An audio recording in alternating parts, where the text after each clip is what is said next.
ময়মনসিংহ থেকে ঢাকাগামী ব্রহ্মপুত্র এক্সপ্রেস ট্রেনের পাওয়ার কার লাইনচ্যুত হয়েছে। উদ্ধার করতে গিয়ে লাইনচ্যুত হয়েছে রিলিফ ট্রেনও।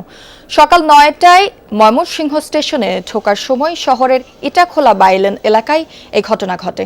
এতে বন্ধ হয়ে যায় ময়মনসিংহ জামালপুর রুটে রেল চলাচল। পরে লাইনচ্যুত পাওয়ার কার এবং 4টি বগি ঘটনাস্থলে রেখে স্টেশনে আনা হয় ট্রেনটিকে। খবর পেয়ে লাইনচ্যুত পাওয়ার কার উদ্ধারে ঘটনাস্থলে গিয়ে রিলিফ ট্রেনও লাইনচ্যুত হয়।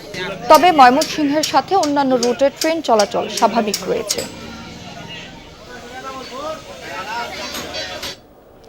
এ বিষয়ে আরো জানাতে ময়মনসিংহ থেকে যুক্ত হচ্ছেন সহকর্মী হোসাইন শাহিদ।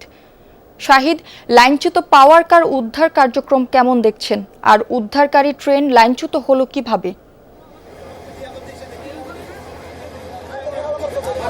এই মুহূর্তে ব্রহ্মপুত্র এক্সপ্রেসটি যেখানে লাইনচ্যুত হয়েছে সেখানে উদ্ধারকারী যে ট্রেন সেটি এসে পৌঁছেছে এবং তারা উদ্ধার কাজ শুরু করেছে।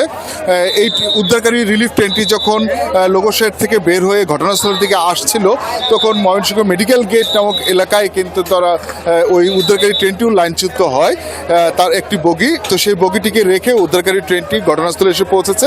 হাইড্রোলিক অংশ বলা হয় এটিকে। এইখানে এই মুহূর্তে বৃষ্টি শুরু হচ্ছে। বৃষ্টি শুরু হওয়ার কারণে উদ্ধার কাজ কিছুক্ষণের জন্য বন্ধ রয়েছে। তবে উদ্ধার কাজ শুরু হয়েছে। আমাদের এখানে যারা সংশ্লিষ্ট রয়েছেন তারা যেটি আমাকে জানিয়েছেন খুব দ্রুতই উদ্ধার কাজ শেষ হবে এবং এটি উদ্ধার করার পরে যে রিলিফ ট্রেনটি রয়েছে সেটি উদ্ধার হবে এবং তারপর এই যে ট্রেনের রোডের যে চলাচল সেটি স্বাভাবিক হবে। তো এই মুহূর্তে এই ট্রেনের যে বাকি বগিগুলো রয়েছে সেই বগিগুলোকে ময়মনসিংহ রেল স্টেশনে নিয়ে যাওয়া হয়েছে এবং এবং যে 4টি বগি এখানে রয়ে গেছে পাওয়ার কারের সাথে সেই বগিগুলো এইখানে আছে। এই যাত্রীদেরকে স্টেশনে চলে যেতে বলা হয়েছে। এই উদ্ধারের পর এই বগিগুলো যখন ওই মূল ট্রেনের সাথে যুক্ত হবে তখন ট্রেনটি ঢাকার উদ্দেশ্যে রওনা দেবে বলে আমাকে জানানো হয়েছে। শাহিদ, আপনাকে ধন্যবাদ।